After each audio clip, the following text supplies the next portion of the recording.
कहिए कि खबर लीक भी हो गया है ये कि नीतीश कुमार अब बिहार में विधानसभा भंग करने की तैयारी में है। नीतीश कुमार कभी नहीं चाहेंगे कि गद्दी तेजस्वी यादव को सौंपी जाए और सारा खेल 12 जुलाई के पहले होना है कि लालू प्रसाद यादव का अत्याधिक दबाव है नीतीश कुमार के ऊपर कि 12 जुलाई के पहले किसी तरीके से आप तेजस्वी यादव को गद्दी पर बैठाइए। खुद विपक्षी एकता का जो मुहिम है वो जाकर बेंगलुरु में मीटिंग कीजिए और राष्ट्रीय कन्वेनर, नेशनल कन्वेनर के तौर पर आप प्रोजेक्ट होइए और अब दिल्ली की राजनीति में जाइए। लेकिन नीतीश कुमार इसके लिए तैयार नहीं है और इसीलिए अब शायद लालू यादव इस तैयारी में भी लग गए होंगे कि जदयू के अधिक से अधिक विधायकों को तोड़ना है और वो टूट से बचने के लिए, वो टूट ना हो इसलिए नीतीश कुमार हर एक विधायक को बुलाकर 1-to-1 मिले। यही बात, जितना बार नीतीश कुमार अपने विधायकों को बुलाते हैं और 1-to-1 मिलते हैं, इसका साफ मतलब है कि बिहार में अब नीतीश कुमार का मन तोड़ रहा है। लेकिन इस बार सत्ता परिवर्तन नहीं होने जा रहा है, ये बात आप गांठ बांधें। और इस बात का पूर्वाभास नीतीश कुमार को भी है कि कुछ भी कर ले बीजेपी उनको अपनाएगी नहीं। अब नीतीश कुमार के लिए एनडीए के सारे दरवाजे बंद हो चुके हैं और एनडीए के सबसे बड़े नेता अमित शाह ने 3 बार इसका ऐलान कर दिया। राज्यपाल भवन में अचानक से नीतीश कुमार पहुंच जाते हैं बिना कोई प्री इन्फॉर्मेशन और उनके पहुंचने के 10 मिनट बाद सुशील कुमार मोदी पहुंच जाते हैं। राम लक्ष्मण की जोड़ी मानी जाती थी कभी नीतीश कुमार और सुशील कुमार मोदी की, मुख्यमंत्री उप मुख्यमंत्री की, दोनों के बीच मुलाकात होती है।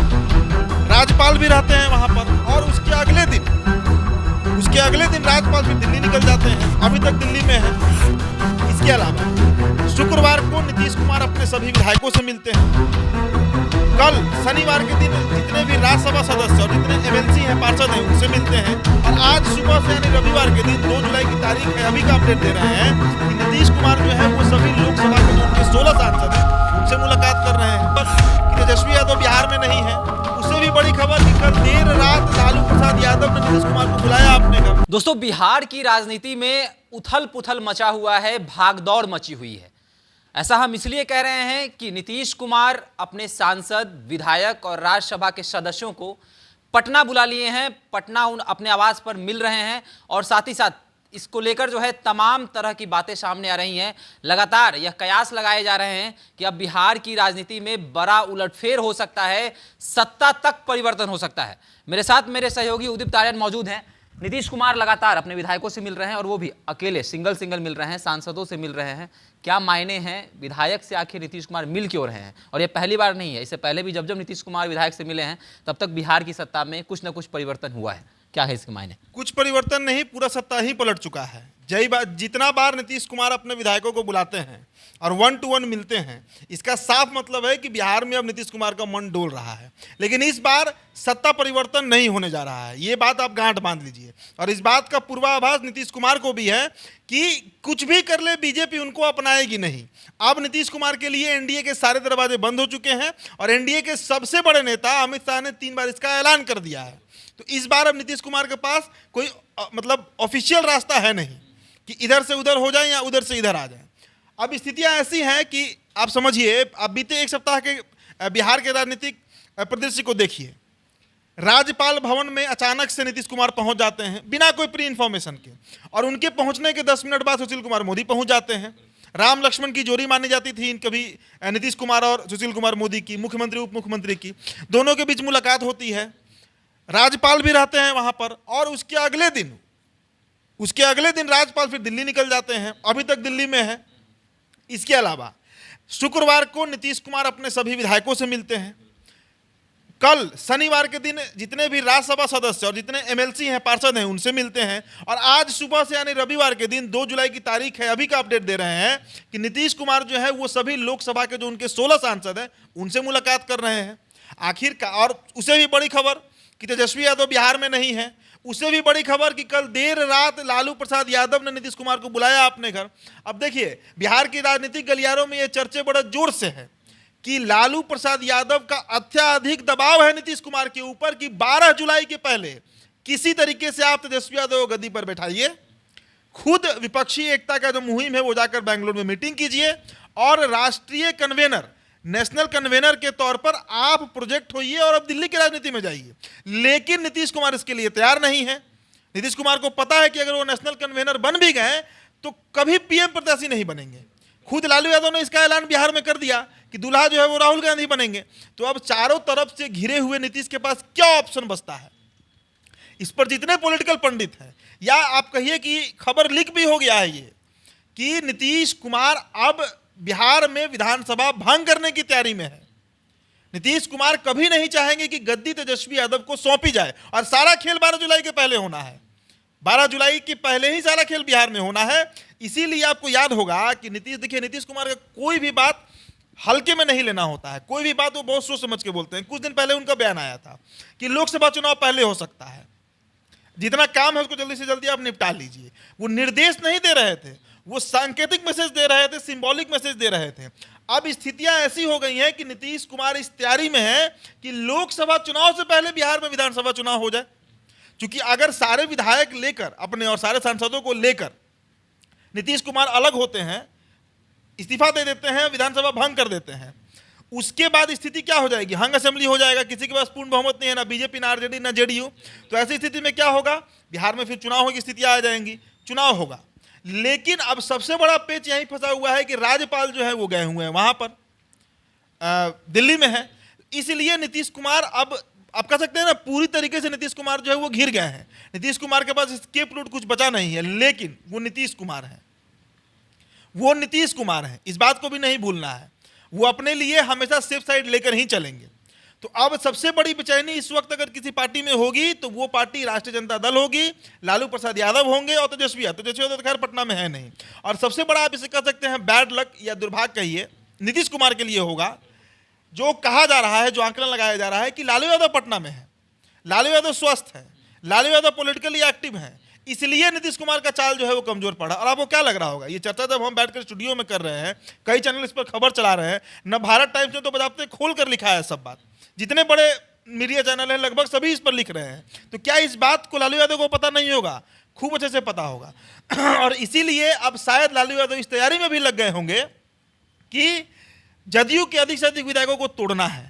और वो टूट से बचने के लिए, वो टूट ना हो इसलिए नीतीश कुमार हर एक विधायक को बुलाकर 1-to-1 मिले हैं, हर एक लोकसभा सांसद से बुलाकर 1-to-1 मिले हैं, सारे राज्यसभा सांसद से बुलाकर 1-to-1 मिले हैं, और सारे एमएलसी से भी बुलाकर 1-to-1 मिले हैं।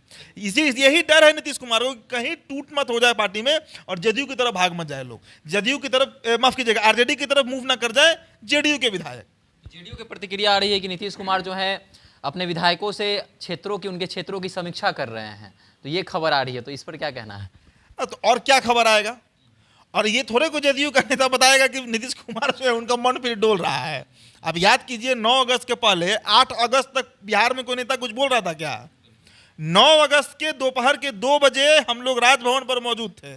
मुझे याद है हम लोग सुबह 8 बजे से थे, मैं आदेशपुरी, तमाम जो मेरे रिपोर्टर ग्रुप है हम लोग का, सब लोग मौजूद थे। 8 तारीख के रात तक कोई नहीं बोल रहा था बिहार में कि सत्ता पलटने वाला है। 9 तारीख को अचानक इस्तीफा हो गया। नीतीश कुमार का तो एक्सीडेंटल मूविंग होता है ना, अचानक ही होता है इनका, मतलब उसको कहते हैं ना रिफ्लेक्स एक्शन, अचानक से हो जाता है वो चीज़। तो वही होना है नीतीश कुमार के साथ। अगर देखिएगा बिहार में अगर नीतीश कुमार असेंबली को हंग करेंगे, इस्तीफा देंगे, विधानसभा भंग करेंगे, तो ये अचानक होगा और किसी को पता नहीं लगेगा। अचानक से नीतीश कुमार इसका डिक्लेरेशन कर देंगे, यही होगा। अब मान कर चलिए।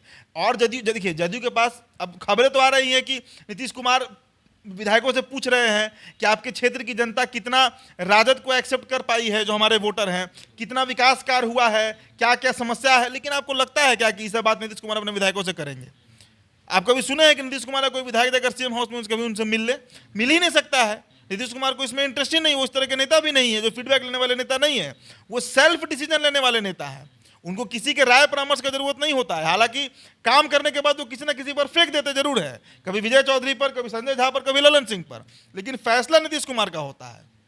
तेजस्वी यादव को सीएम बनाने को लेकर नीतीश कुमार का भाजपा की तरफ झुकाव हो सकता है, लेकिन आरजेडी की तरफ नहीं। यह सवाल बन रहा है कि तेजस्वी यादव को नहीं सीएम बनाने के लिए नीतीश कुमार क्यों ऐसा कर रहे हैं?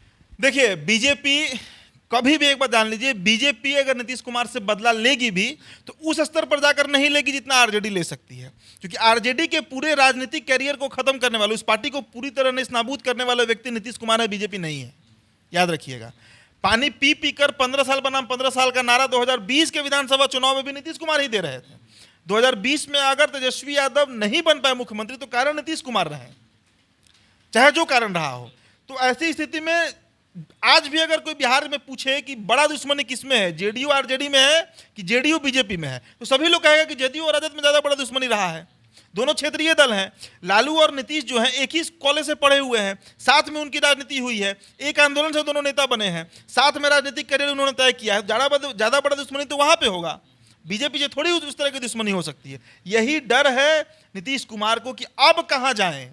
अब तो तेजस्वी को गद्दी सौंपना ही पड़ेगा, दूसरा कोई विकल्प नहीं है। तो इससे अच्छा है कि विधानसभा भंग करो और बिहार में पहले ही लोकसभा के पहले विधानसभा चुनाव करवा दो। अच्छा, एक और खबर आ रही है कि सृजन घोटाला का जो है खुल सकता है, सृजन घोटाला का जो रिपोर्ट है वो खुल सकता है, वो सामने आ सकता है, इसके क्या मायने? देखिए, ये खबर भी चला, ये खबर भी अनुमान पे ही चल रहा है कि 2016 में आपको याद होगा सृजन घोटाला का मामला थोड़ा तूल पकड़ रहा था, 17 आते आते तक पूरा तूल पकड़ा था, और उसके बाद उसको मैनेज करने के लिए भी नीतीश कुमार जो है वो पलटी मारकर एनडीए में चले आए थे।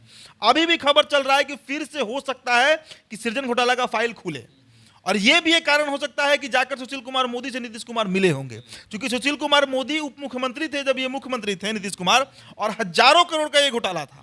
तो इसमें कहीं ना कहीं छींटा जो है वो इन नेताओं पर भी, मुख्यमंत्री और उप मुख्यमंत्री पर भी पड़ रहा था, डायरेक्टली नहीं पड़ रहा था।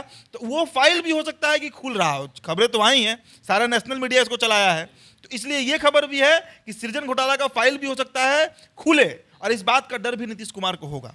और बीजेपी अगर एक्शन लेती है इस पर, तो शायद सुशील कुमार मोदी पर भी इसका कुछ प्रभाव पड़ सकता है, कुछ प्रभाव पड़ सकता है। इस पर भी चर्चा हो सकता है कि सुशील मोदी और नीतीश कुमार किए होंगे। अच्छा, एक और सवाल है कि क्या नीतीश कुमार ईगो की लड़ाई में है? अमित शाह ने कहा है कि अब ये आप खुद एक कॉमन सेंस भी अगर हम लोग लगाए शुभम, आप समझ सकते हैं इस बात को। पूरी लड़ाई तो ईगो की ही है। नरेंद्र मोदी क्यों प्रधानमंत्री बने, यही तो लड़ाई शुरू हुआ था ना 2014-13 में। जो जदयू और बीजेपी में लगाव हुआ वो किस बात को लेकर हुआ? इसी बात को लेकर हुआ ना कि नीतीश कुमार नरेंद्र मोदी को लेकर तैयार नहीं थे, सहज नहीं थे, उनके नाम पर वो कभी तैयार नहीं हो रहे थे। तब से ही ईगो की लड़ाई है। आज 9-10 साल बीतने को आया, 2013 से 2023 आ गया, तो ये तो लड़ाई ईगो का ही लड़ाई है, और लड़ाई है क्या?